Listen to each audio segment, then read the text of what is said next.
আমরা সোশ্যাল মিডিয়ার যুগে বসবাস করছি, আর সোশ্যাল মিডিয়া যা করছে এর মাধ্যমে আপনি এমন সব মানুষকে দেখতে পান যারা আপনার চেয়ে বেশি বুদ্ধিমান, যারা আপনার চেয়ে বেশি সুদর্শন, যারা আপনার চেয়ে বেশি অর্থশালী, যারা আপনার চেয়ে ভালো বাড়ির অধিকারী, তাদের কণ্ঠস্বর আপনার চেয়ে বেশি মাধুর্যপূর্ণ, তারা আপনার চেয়ে বেশি মেধাবী, তারা আপনার চেয়ে বেশি জনপ্রিয়, তারা আপনার চেয়ে বেশি সুখী, তারা আপনার চেয়ে ভালো খাবার খায়, তাদের যা কিছু আছে তা সবই ভালো, যার কারণে আপনার মনে হয় যে আপনার যা কিছু আছে তা সবই খারাপ। আর তখন আপনি আল্লাহর কাছে বলেন, ও আল্লাহ, তাদের জীবন এত ভালো কেন, আমার জীবন এত খারাপ কেন? দিন দিন আমার ইমান দুর্বল হয়ে যাচ্ছে। সম্ভবত আপনার উচিত কিছু সময়ের জন্য টিকটক বন্ধ রাখা, আপনার ইমানের অবস্থার উন্নতি হবে। শয়তান চায় যে আপনি তুলনার মধ্যে জীবন অতিবাহিত করুন।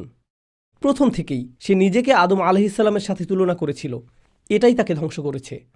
আর আপনি জানেন কি হচ্ছে এখন? সার্বক্ষণিক নিজেকে তুলনা করা ছাড়া আপনি চলতে পারছেন না। মেয়েরা নিজেকে অন্য মেয়ের সাথে তুলনা করছে এবং বলছে, অমুক আমার চেয়ে লম্বা, অমুক আমার চেয়ে চিকন, অমুকের ত্বক আমার চেয়ে ভালো, অমুককে মানুষ বেশি পছন্দ করে, অমুকের দাঁত বেশি সুন্দর, অমুকের জামা কাপড় বেশি সুন্দর, অমুকের বিয়ে হয়ে গেছে, ও মাই গড, অমুকের বাচ্চা হয়ে গেছে, আমার এখনো বিয়েই হয়নি, অমুক পড়ালেখা শেষ করে ফেলেছে, আমি এখনো ফার্স্ট ইয়ারই শুরু করিনি।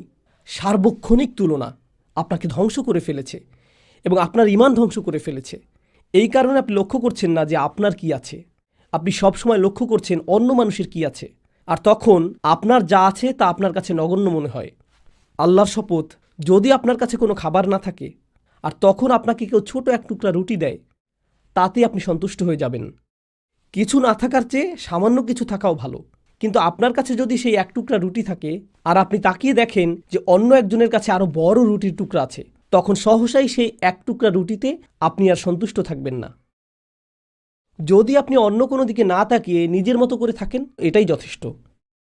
আল্লাহ বলেছেন, লা তাতামান্নাউ মা ফাদ্দালাল্লাহু বিহি বা'দাকুম আলা বা'দ।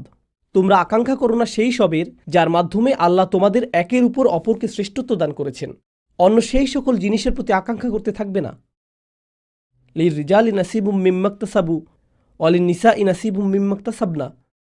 পুরুষরা যা উপার্জন করেছে তাতে তাদের একটি অংশ রয়েছে এবং নারীরা যা উপার্জন করেছে তাতে তাদের একটি অংশ রয়েছে। ওয়াসআলুল্লাহা মিন ফাদলিহি, অর্থাৎ যদি তোমরা উত্তম কিছু আশা করো, আল্লাহর নিকট যা আছে সেই অনুগ্রহের জন্য প্রার্থনা করো।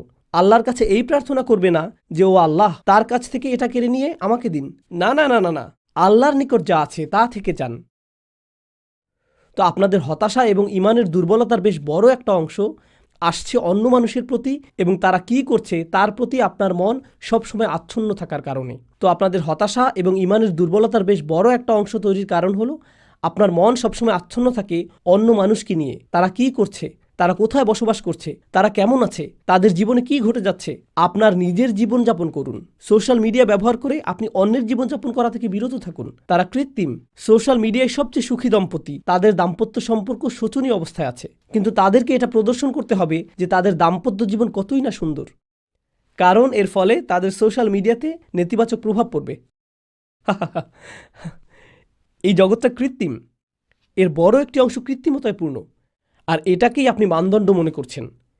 এটাই আমাদের সময়ের সবচেয়ে বড় সংকটগুলোর একটি। আপনি সবসময় অপর্যাপ্ততা এবং অপরিপূর্ণতার অনুভূতিতে ভুগছেন, অথবা আল্লাহ আপনাকে পর্যাপ্ত দেননি।